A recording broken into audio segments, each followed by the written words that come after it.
Wow, ang sexy ni ate sa kanyang damit, no? Kabog na kabog. Balita ko na bash daw siya dahil sa kanyang outfit sa graduation ng kanyang anak. Para sa akin mga sis, wala namang problema kung ganyan ang outfit niya. Kaya niyang suotin ang ganyan, di ba?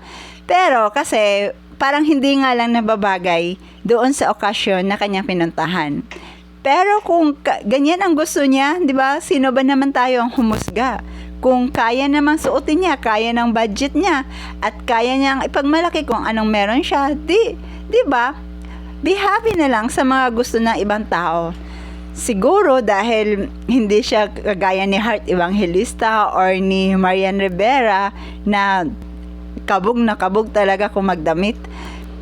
Kung siguro sila pa yun, siguro pinupuri na. Pero kasi tayo mga ordinaryong tao, pagka ganitong damitan na lang, palagi tayong pinagtatawan ng mga ordinaryong tao lang din. Nakakalungkot lang kasi kung sino pa yung mga ordinaryo na tao lang pero tapos makakita din ng ganyan na ordinaryong tao lang din na nagsusuot ng pwede nilang ika-proud or naiiba sa atin, pinagtatawanan, di ba? Hindi ba pwedeng hayaan na lang natin? Pero kung siguro kung mga artista yan or model yan, hinahangaan na yan, di ba? Toxic Filipino mindset.